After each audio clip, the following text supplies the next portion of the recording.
fellow legends and super legends. It's Sunday morning and I'm taking the camera with me today. Yesterday's ride was a rainy one. I did a long ride, and so really didn't get to film much. I got a few clips of my solo escapade in the forest. But today I'm going to try to hook up with the group and get some clips for you all.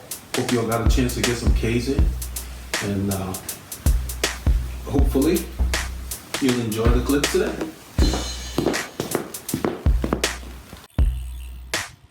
Look at this road.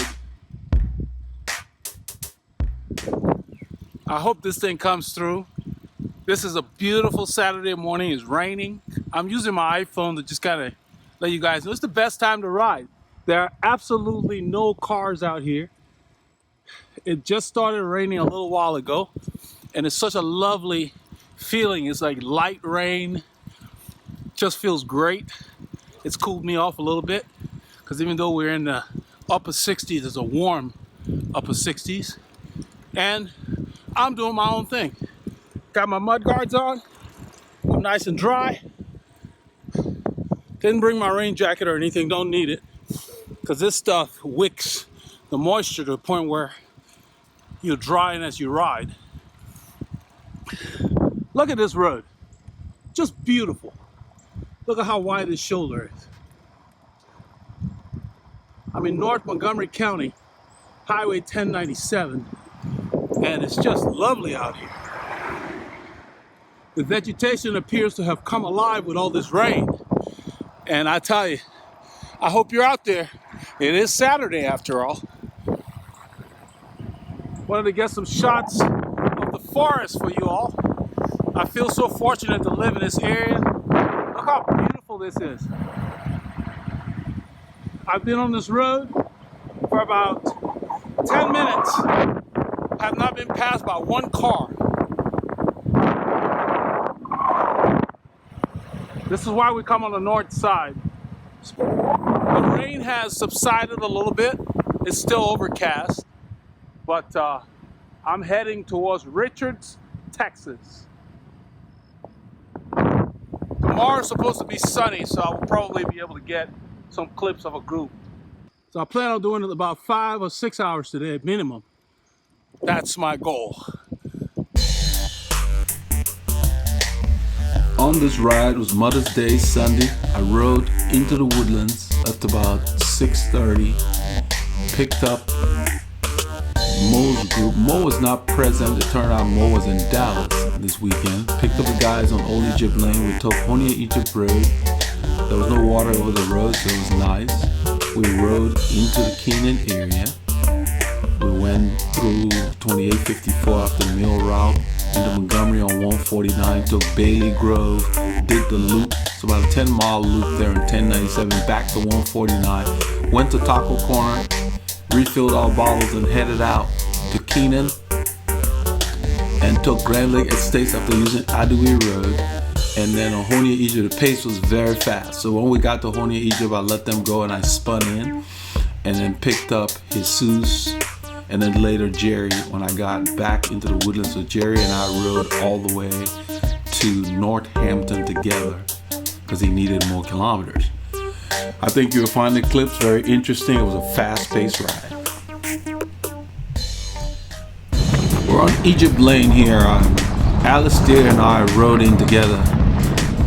At this point, I don't have his name yet. You'll hear me ask him for his name. But he caught up to me while I was spinning into the ride. He was going pretty hard. He had been delayed at the train track, so he was trying to catch up. You can see it's 7:31. Didn't get your name the last time. What's your name? Just call me Al. Al. Your new name's Alistair, but no one can spell it. Alistair. Yeah, A-L-I-S-T-A-I-R. A-L-I-S-D-A-I-R. Yeah. Oh, it's D, okay.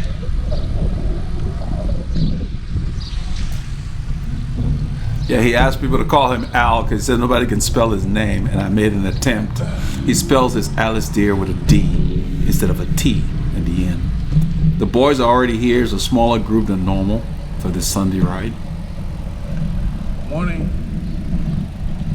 There's That's Jerry. Christian. I see Christian. And that's Richard. Good to see it. Christian, how you been? Hey, Richard. It's Richard, right? Yeah. Got that right. Okay. Yeah. Good. Yeah, I rode with Richard last week. Alistair. Yeah. How far are you guys going? I would think because it's Mother's Day, just taco corner back. I think most people. That's Jerry talking there. It's Jerry on the left. I'm wearing my Cuppy jersey in commemoration of the Giro d'Italia since it's got a little bit of pink in it. Alistair has pink also for the Giro. The other guy with his pink Rafa. Did I beat Al here? Oh my God. He was helping by track story. Yeah, Al's usually early. That's what Jerry said. Did I beat him there? That's Al with the pink Giro 10 minutes while the train passed. commemorative jersey. Because the guy had ran it, when the train had passed, This being the first weekend of the Giro d'Italia. one guy goes through, another guy goes through. They were penalized. That's Raul over there with the glasses on his head, with a navy blue jersey. I got his name later. I didn't get the name of the guy in the Rafa kit there. Nice combination. I like the way he did the pink. That's how I would do mine. So we'll do the Bailey Gold look backwards. Which way's backwards? Clockwise. The three people you see in the shot that came back early, the rest of us went further out. So at Taco Corner, these three, that's Richard's daughter on the left. He ends up telling me her name. I think it's Alexis or Ashley. I don't remember. But 11? we'll hear it later. Christian's asking when I need to be back. I said about 11. He wanted to know if I would go longer with them. That's fine. Yeah, that's fine. Yeah. I didn't have a particular time to be back, but Sundays I usually like to be back before noon. Jesus, good morning. And that's Jesus. Everybody Jesus got a lives in little the bit of area. Italian. That's the Italian flag. I've got my Italian copy, Giro. Yeah. Everybody's got some Italian.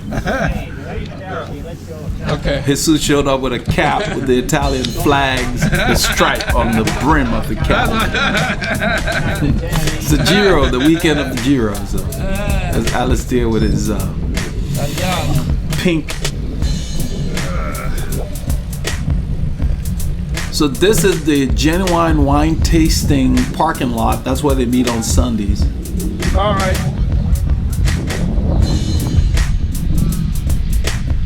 Every now and then when you're in the mood, it's good to hook up with a group. I kind of needed a fast ride today because I did 6 hours steady the day before. And the week was kind of on and off. We had all kinds of weather in the area, so I needed something fast-paced. So your name is spelled with a D, like David, not a T? Okay. Alistair. He says nobody can spell his name correctly. So we start to talk, and then he says, yeah, there's a song about that. You can just call me Al, because he tells people to just call him Al. The Paul Simon song. Yeah, no, what's his name? Paul Simon. Yeah, it's Paul Simon. You can call me. Yeah, Paul Simon made a song about it. I think it was a Graceland album. So it's funny how the conversation goes, and it's kind of cool to just, you get on a bike, and before you know it, even though you share something in common with people as far as riding a bike, there are other things that you also share in common. So when he mentioned Paul Simon, he's one of my favorite artists of all time, you know. Simon and Garfunkel, so I like his music, so it's kind of cool. It's kind of We stopped at the light here. I go ahead and speed it up. We're there for a bit. We had just gotten there when it changed. I kept the camera turned backwards because I was near the front. See, just to show what was going on behind me. All right, green up. So since Joe Nanga came and mentioned that green up thing, it has just stuck. When the green light comes, I always say green up. Paul Ilunga was the one that started using that. It just works. Peter yesterday in the morning. I don't know if you recognize me, but he was spinning on Sterling Ridge. He was headed east. talking to Richard. Richard's the guy I rode with last week, along with Peter, and I had seen Peter on Saturday's ride, solo ride. He was heading east. I think he was just spinning close to home. That's what I was mentioning to Richard as we head out. So that's Raul on the left there. I got his name later. There's another rider in the group here. He's in white with the orange helmet back there. His name is Roberto. I got his name from Strava. When you look at who was on the ride with him, I surmised it had to be him.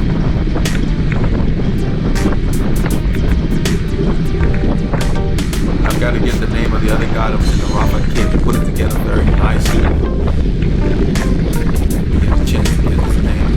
Just turn back after we got the taco corn. I stayed with this group until we got into the Grand Lake Estates subdivision, about maybe 3 kilometers before going to Egypt, and I went ahead and dropped my pace. So I plan on doing more of their rides, just to take my ride back to where I think it should be. It's been a long time since I've ridden around very fast rides. Since I stopped racing, so my body's adapting very well. I got to ride with Jerry after I let them go. We showed him some new route that Paul and I used to ride together. Instead of using a bike path, I showed him a back road on tangled brush. That duck shot that he pointed out to me a while back. And Jerry's like, oh, I always learn something new every time I ride with him. And so it's good to find different ways in the same area. He likes that.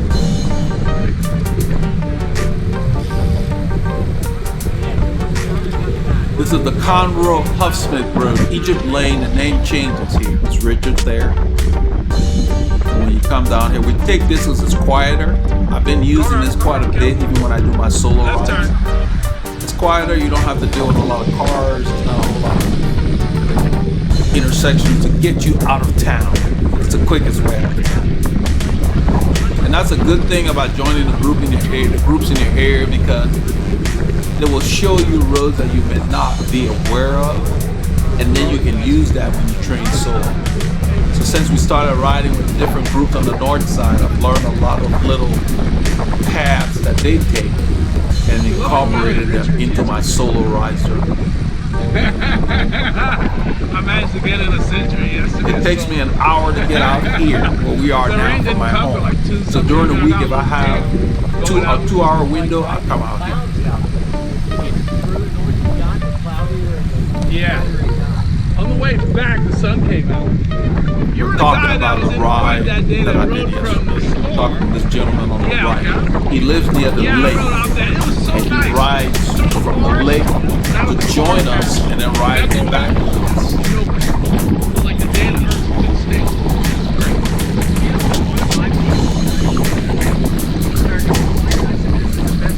When we got out there, I did not see him. I think he let us go. Maybe about 3/4 of the way out. I'll take the. I don't like the heat that much. No. This is the guy I was talking about. I never got his name, but I like the way he put his kit together. When it rains, the roads are clear, and nobody wants to go out. The helmet matches the shoes, and you got the pink popping. And he's wearing arm warmers. It's low 60s for us. You can see it says 15 Celsius. You hear the birds chirping. And that's unseasonably cool. I didn't wear arm warmers. I just put on a base layer with a lightweight jersey because it's going to warm up later in the day. I started out with a cap under my helmet. Those of you may have noticed during the prologue, I had a cap, but by the time 10 minutes into the ride when I was heading out there, I had to take it off. It felt warmer. Come on, guys. So I basically stuck it inside my spine here, so I wouldn't tie my pockets. I rode it yesterday.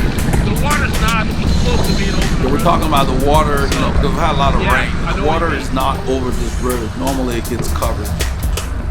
We're taking Honia, Egypt. I'm not sure who planned the route today. I think we just kind of winging it. What Jerry said was that on Sundays they don't go Honia, Egypt, they go Fish Creek. And today, I guess Alistair turned left. And so what he was saying was that Yeah, I'm letting Raul know it's a car back. That's all the way in the other lane. But Jerry was saying that usually they go straight on Fish Creek on Sunday. Saturday they do Honey Agent, just to mix it up. So you can do the same area and do different routes. And it's not so much about riding the same area, it's who you're riding with that matters.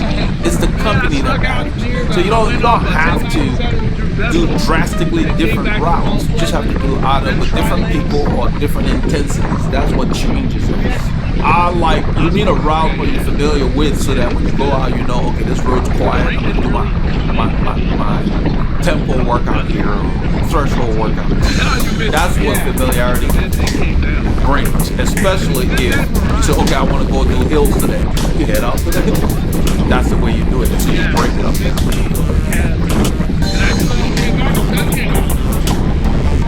This guy has discs on his bike here.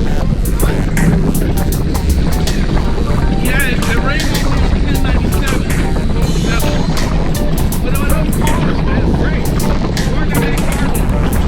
So Al's pulling off the front now.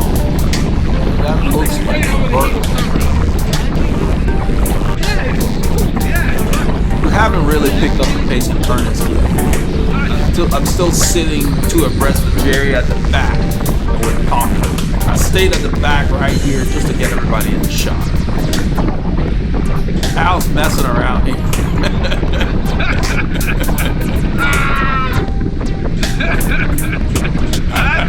funny.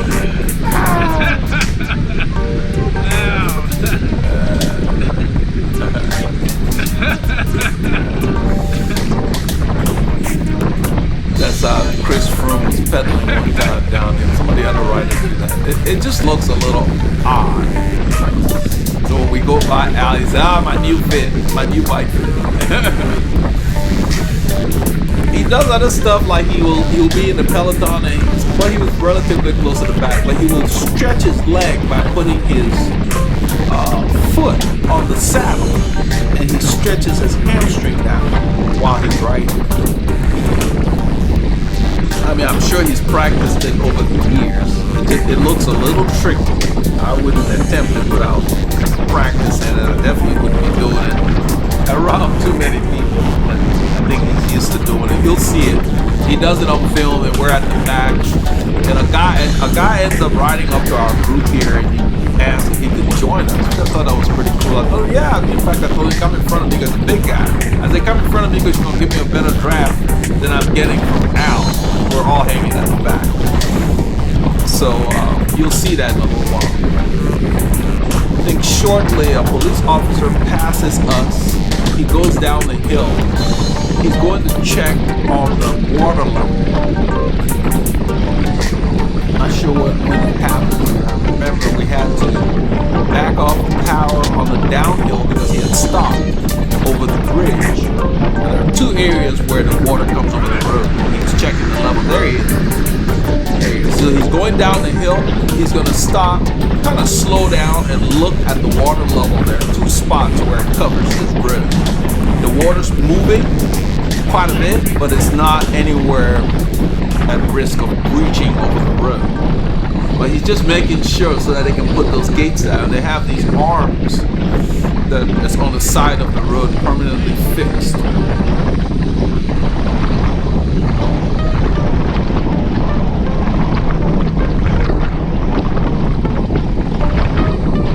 See right there, he's in the distance, he's slowed down, and that's where Richard is telling us to back off. But we come down this hill at about 30 miles an hour sometimes. So we're backing off, everybody's spreading out, and then he moves to the next area because they have like a barrier at the next area. We got a bridge over there. You see the barriers here, and the water on the side. Look at the water. It's not quite over the road, but he's checking. Now he's going to go to the second one. I think the second one, I actually turned the camera to film it. He's up there, you see his brake lights. He's making sure the water is not going to breach the road, because if it does, they'll shut this thing down so these people can stay alive. But people like to risk going through rushing water in their cars. So he's turning around over there. There's a curve. He's turning around. He's going to go back the way he came. There's the water I'm filming. Right there. So that's what he's checking, because we had a lot of rain. As long as they don't release that, he's going back, he waves at us. Or is that him? No, that's another vehicle. He's still in the corner. There he's turning around. He's behind this car, this truck that's coming. There he is. So he waves at us. They come and they check periodically because they have a barrier about 4 kilometers north of us, and they have a barrier at the top of that hill, and they'll put it, it's like almost like railroad arms, railroad crossing arms. They'll put it down over the road. You can still go around it because it only covers one lane. So the one on this side will cover the right lane. The one on the north side up from us will cover that left lane. But it allows people to go around if they need to, if they're not going over the water. That way they can at least get part way in. They go around and they check all these low water areas. That's why this road is all cracked up, because water gets over it. And I think it was Daryl Shanks, one of our super legends, that had asked about. He said, "Oh, the gutters look really good." The gutters here really end up holding a lot of water. I mean, they move a little bit, but when it really rains a lot, it can't handle it. And we end up breeding a lot of mosquitoes because our gutters really hold the water, because this area is relatively low. In certain areas, the runoff is okay. But we get a lot of water over the road very easily. And then it stays there, just sitting, and then we get mosquitoes. It doesn't take long. About 24 to 48 hours after a heavy rain or so, you start getting a lot of mosquitoes. In the city, they spray for it. This is the guy that comes up, and I told him to come around and get the draft. He asked if he could ride with us. We're really not going hard yet. He said he had seen us in the past, but he would usually see us when we're coming back. He's a pretty strong rider. He comes in, I told him to get in front of me because he's a big guy. So you're going to give me a better draft than Al.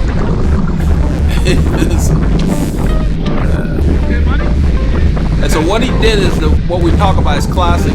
He hasn't ridden with us before. So he rides up and he asks if it's okay. He hangs on. I mean, it's just nice that he did that. I think it's always cool to just introduce yourself to whatever group you're going to follow. Whoever's near the back. Say, "Hey guys, can I tag along?" Nobody's gonna say no. It's just nice so people know you're there, you're riding with them. I couldn't help noticing right away that his frame was very small. So he's overcompensated with a long seat post. You can see that. So he's on the small side as far as, when you go down a size or two, then you have to use a longer seat post. That's what he's chosen to do. His fit looks okay. You can see the gap between his torso and his bars, because the frame's so low. So when you do that, what you have to do is what he's done is you use a stem with an upward angle to bring the bars up to you, where your arms are. There's a lot of things you have to compensate for when you start messing around with sizes that are a little lower than your ideal, or the other way, bigger than your ideal.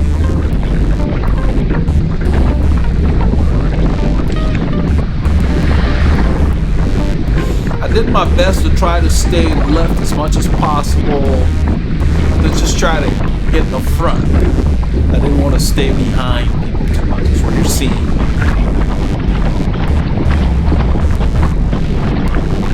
We are going into the wind, and that's why our speeds are a little down, but we're going into the wind. We didn't get the tailwind until we turned around. There were certain stretches where the wind was really pushing us along, but here we're riding into the wind.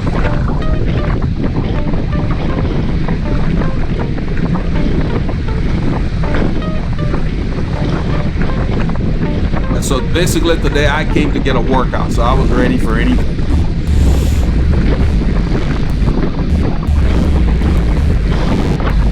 Out on clips here. This is what I'm talking about. Look at that. Not recommended. Don't do that. Not in a group. I mean, he's done it enough times. Like, he's comfortable doing it, and he's pretty close to the back. But he's in front of this guy, this guy ended up shaking his head and they're like, what? And so I told him in a little while, I said, excuse him. That's our crazy uncle. Yeah, I said, excuse him, that's our crazy uncle. But he's always stretching that leg. Maybe it bothers him, because I noticed the last time we rode, he was stretching it early in the ride as well.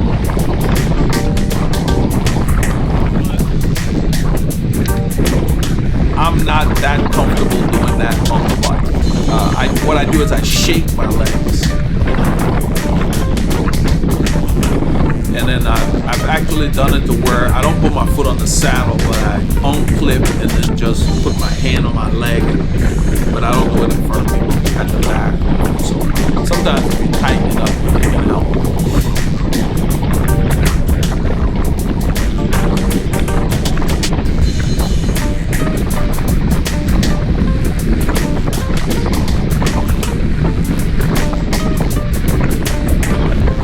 The road is a bit chewed up in certain spots. Not here. I'm not really sure. Okay, this guy pulled off the front. I think it's Roberto. I hope I got his name right. Because I'm using the Strava thing. He didn't have his picture on Strava. He just had a default image that Strava puts there. I believe that's him. So he's pulled off on the right because the wind is coming from the right. A little bit of wind. It's like a northeasterly flow.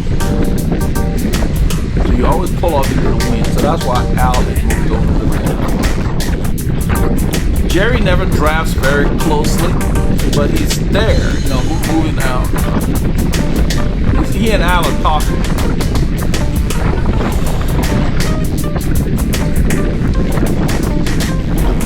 It can be disconcerting if you're working hard and you hear people talking, but don't worry about that, because you have to focus on what you're doing.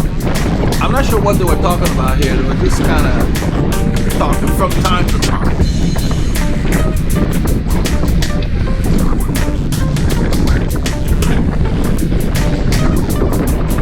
I move over to get a shot of the entire line.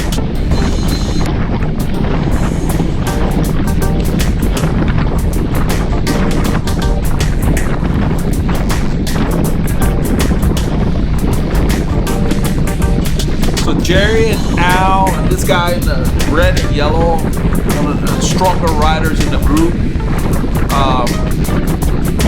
If you notice, they're not drafting very tightly per se. The two of them are talking about different things from time to time. You see Al is a little off to the side on Jerry there. And Jerry tells me that they're talking. You see cyclists going the other way. They're sitting in the drive at this point. They're not working very hard so they can chat.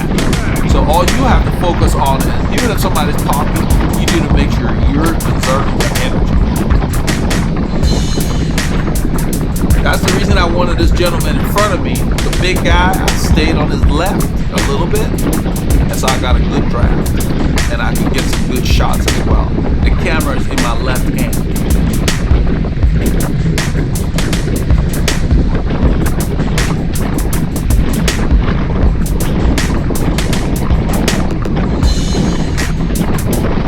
Begin the downhill section here, and all that's on my mind is that there is a 5% climb. That's Raul that pulled off the front right there.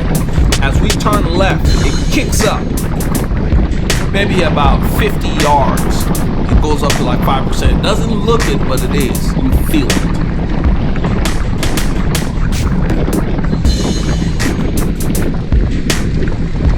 That's why Raul is standing.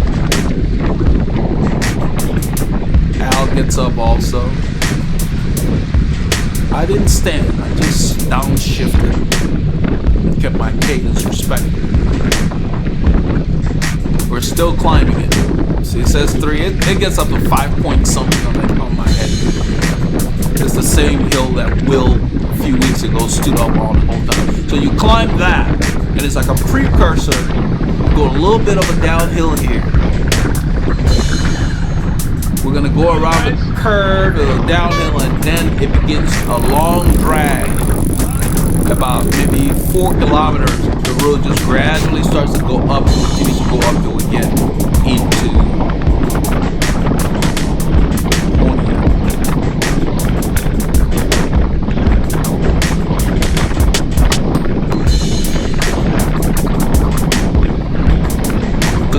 point where you don't want to waste energy. Road is relatively flat, especially if you know the course. Even if you don't know the course, save your energy because you don't know what might be coming. So I'm staying close. I've drifted into the wind a little bit because I'm getting pulled into these guys. You can see the speeds are over 27 miles an hour.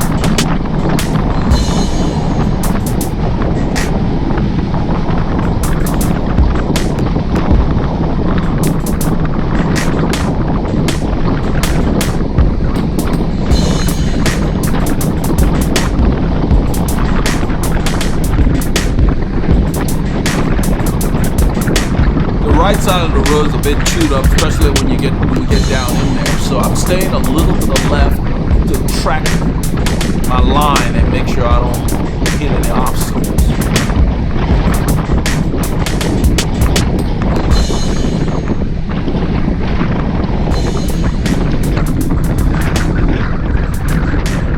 You can hear that wind. Now this is where the road starts to go up. This is where you have to prepare to work. It's going to be a long drag. I just said car back so that anybody who wants to come off the front does not do it at that moment or does it carefully. I don't yell car back like you hear some people doing. I say car back so the people in the vicinity can hear it and other people can pass it on. I don't like to be screaming.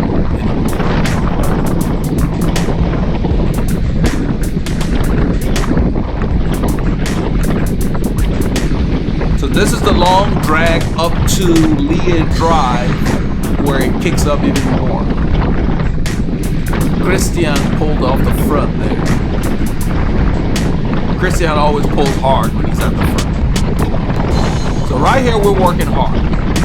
My heart rate may say 150, my legs are saying 165, whatever. It's got to catch up. I don't pay attention to that. I don't even see that when I'm riding. I just focus on riding. I've got the camera in my left hand so I can shift with my right hand to get the gearing I need. And right now, I believe, I tried to remember so I would talk about it in the commentary. I'm riding a 53-19 gear here. 19 or, let's say I've got an 18 and a 19. I think I'm in the 18. When we get up to Leah Drive, I don't shift down. I actually end up shifting up. Because I wanted to replicate what happened 2 or 3 weeks ago where my legs felt like the gear was too big. I wanted to ride the larger gear on Leah Drive. That was my goal for this section. So as we approach Leah Drive here, I actually shift up. I don't know, I think my cadence may go, yeah, you see it going down. Yeah, I shift into the 19. So I'm riding a 53-19, which is not the optimal gear, but I wanted to work my legs. And you can see I pull up past that guy. I'm not getting in the line. I'm just keeping my own rhythm. There's no car coming. So I'm just on the side riding my own pace. And we're into this hill. It gets up to like 3%.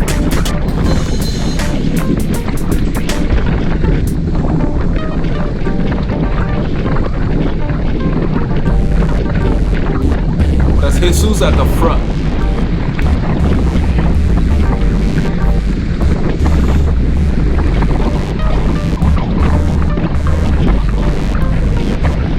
Because that was where 2 weeks ago I had to let them go because my legs were acting up. So it's like, I wanted to make sure I rode it hard. Now it's leveled off. The climb's over. They don't really back off that much. We just keep riding. And then you have to think about on this course now, when we get to that light and we turn left, we get on 2854. We're going to also turn right on the Ribbon Chapel and it's an immediate drag. It's a false flat. So you can't spend it all here. That's the way you have to ride.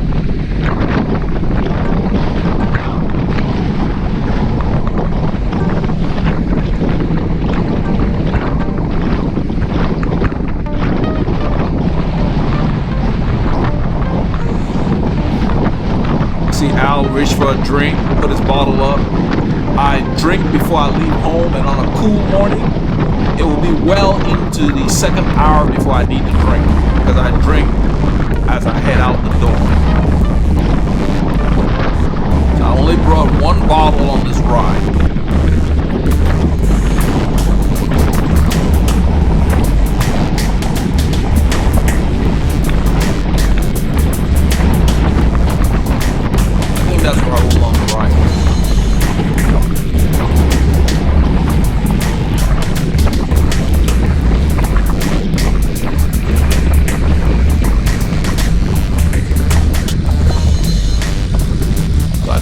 lot of indoor workouts since the last time I came out with these guys, and just focusing on those hard efforts. Green up. We get here, greens up, I tell them green up, let's go. I'm good, Christian. How you doing? Christian and I started to chat, but I'm keeping my eye on those guys because they didn't turn off the power. So you got to be careful about that because you got to make up that ground. So Christian asked me what I did yesterday, and I told him what I know how many kilometers. So he said, yeah, sometimes it just helps to go out and just ride by yourself. I thought, I was just in the mood to just get out. I didn't care what the weather was doing. It wasn't dangerous, just rain. Yeah, So then I noticed you guys are riding away, so as we're talking, I just begin to ride up to them. yeah. I didn't edit anything here. All of this is real time. That's Raul. He starts to go, and I think I go ahead and pick up Raul's wheel. That's Roberto in front. Names mixed up.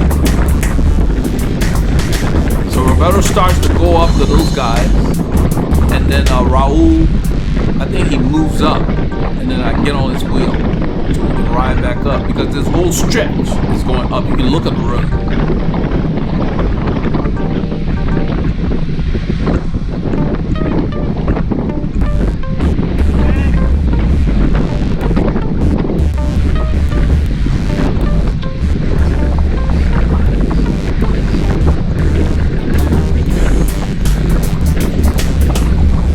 Doesn't take much to get a gap, and then you end up chasing. So one moment of inattention. So I was paying attention to these guys. I did not want to have to chase that stretch, because once we get past this area, we'll go through a four-way stop sign, and we got two big climbs that come up. The first one is actually long, and I didn't want to be chasing on that climb. So Christian is right behind me. We had been talking, but it was interrupted because we had to get back to right. Raul's getting a drink.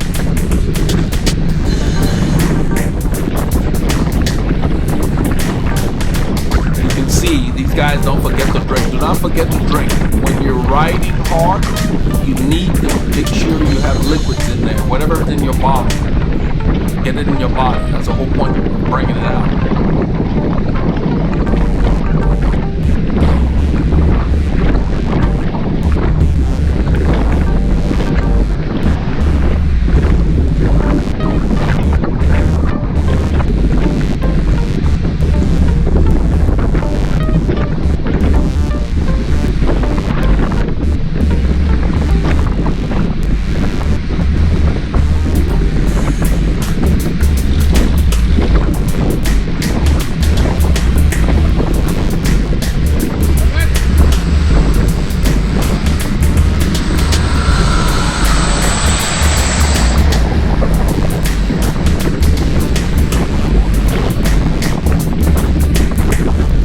Truck had been following for quite a while before he made the pass. There wasn't enough room for him to use our lane.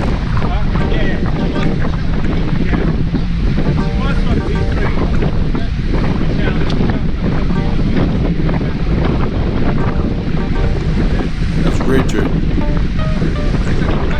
She's very strong. I can hardly keep up with her. Raul was telling him that his daughter's riding well, and he said that, yeah, she's very strong. He can hardly keep up with her.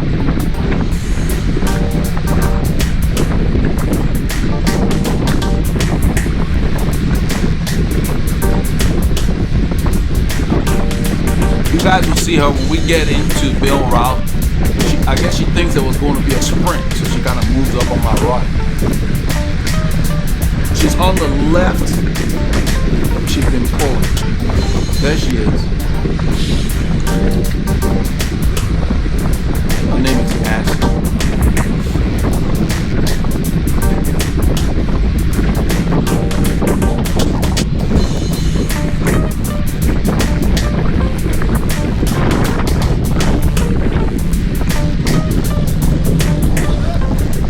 There's somebody walking on the right.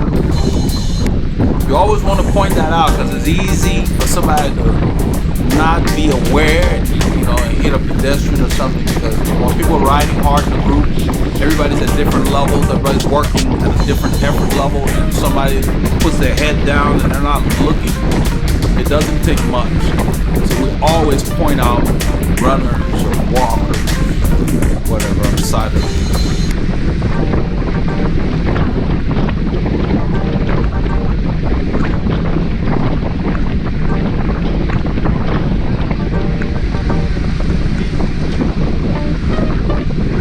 Notice everybody's taking shorter poles because the effort is up.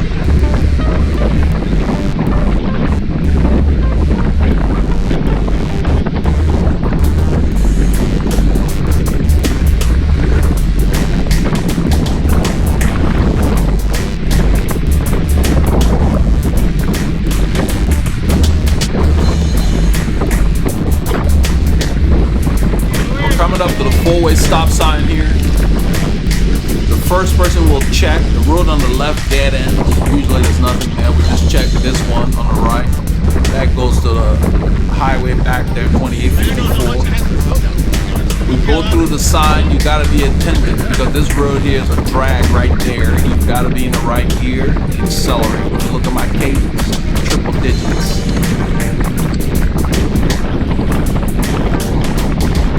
And the reason I'm doing that is there's a climb coming up.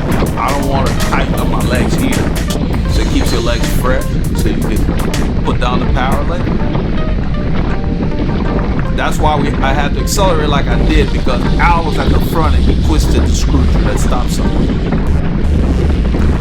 These road racers are very sneaky. Put the power down when you least expect it. And then you got to work twice as hard to close the gap, if there is a gap. We're on the climb here.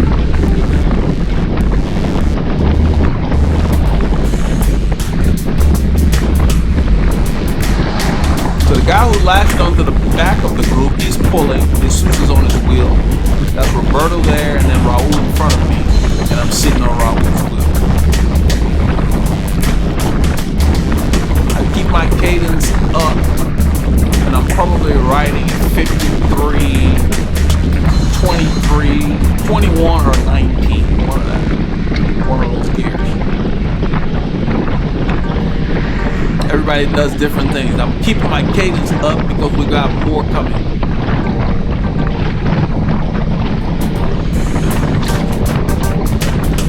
So we crest the first climb. That's the longest one on this stretch. And you got a short bump up there. You can see my shadow. I just stay relatively close because on the descent I pick up so much speed. And I just pretty much shift based on the feel of my gearing.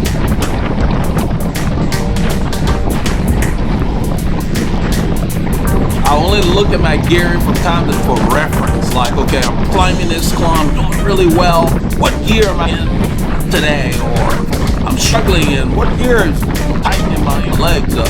That kind of stuff. That's what you want to use those references for. Pine Lake Road here. South Pine Lake Road is called. We turn right. You have to be in the right gear because it's a grade on the corner. So he has to stand to roll his gear. I'm just sitting.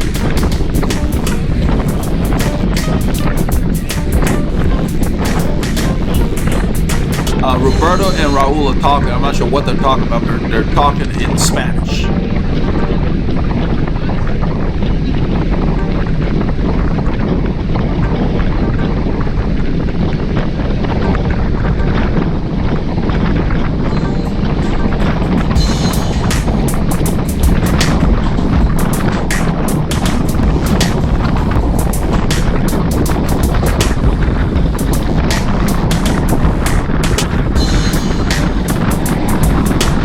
So the speeds pick up because we're going downhill here. It's a slight, it's at -1 and -3. It picks up but it levels off quick. It's kind of an odd camber turn here. I always take the inside line, it just seems faster.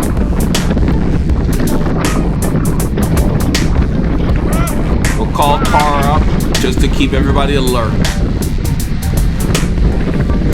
I stay to the left because it's less chewed up.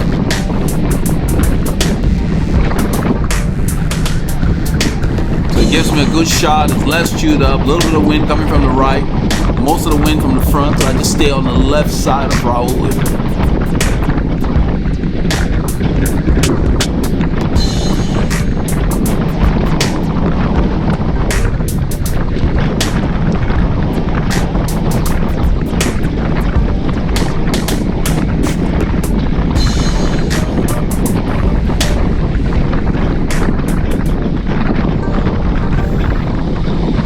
Slight downhill. You don't want to get too excited because this terrain, this part of it is easier and the speeds are up, because what's going to happen is in a little bit we're going to turn left. I'm going to let them know we're turning left because I know the guy on the front may not be familiar with the route we take. He's maybe familiar with the area. That's why I tell him left turn. So he's aware we're going to be turning. There's a hole in the middle of the road. The rain washed away the pavement. That's a new hole. It wasn't there before. Somebody called it out, but I saw it. I took the inside line. And you see how Raul has to get up and sprint? I'm just sitting. Look at my cadence. Because I expected the corner, downshifted before the corner, and accelerated in the proper gear. You can see my cadence still, because this road is a drag. And you just do that by feel to where you're not laboring. But you want to make sure, it takes a while to get used to those triple digit cadences. You don't want to over rev to where you're out of breath. So we're going hard here. My heart rate does not show the proper effort here. It's catching up.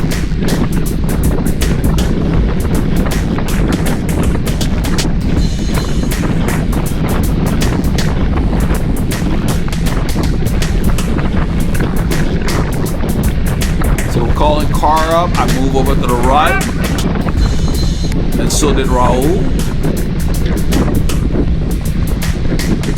just to give us a little more room as the cars go by. You see, I'm on his side here because the wind is blowing from the north on our right now that we're headed west, so I stay over to his left as much as possible. And I'm not trying to pass him. Every time he slows down, I just get pulled in.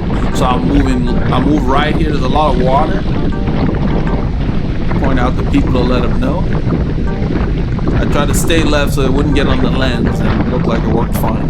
The road goes up again. Mill Rock is a road where if you take it from it, you can struggle because it's up and down. This is another grade here. And the way these guys ride it, you feel it.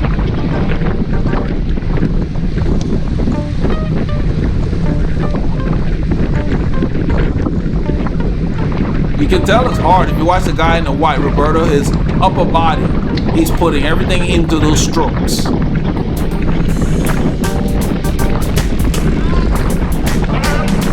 we call car up. There's a car coming.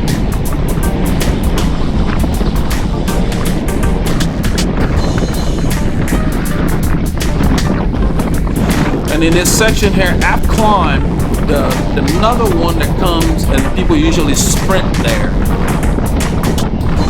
You watch his body language. You can tell he's going hard. Look at his whole body rocking. And so Al rides up to him to let him know that it's going to be a nature break before the highway. That's what he's telling me.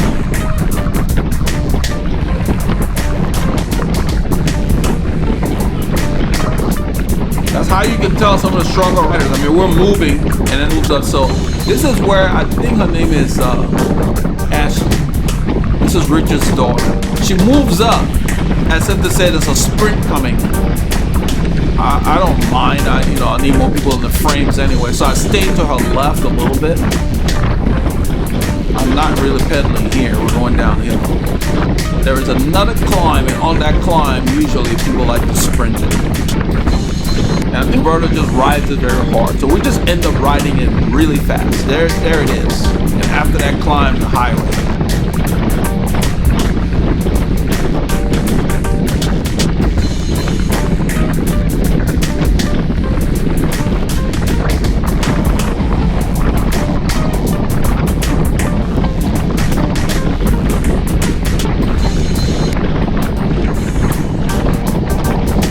stayed a little to her left. Thought these guys were going to sprint.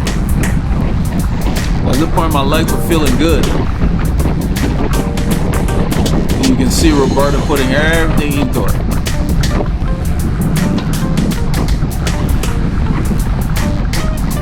So at this point, I realized they're not going to do anything. I decided to pull out the pace line and get a shot as everybody comes by.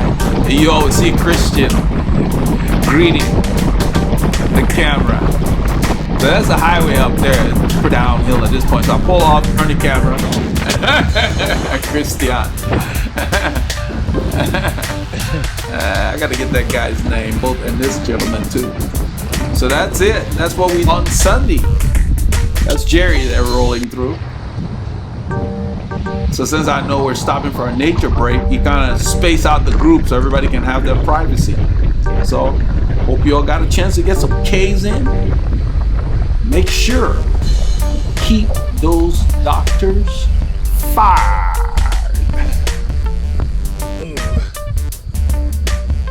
Nature break.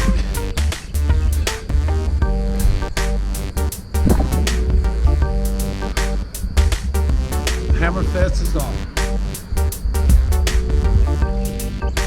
That's it.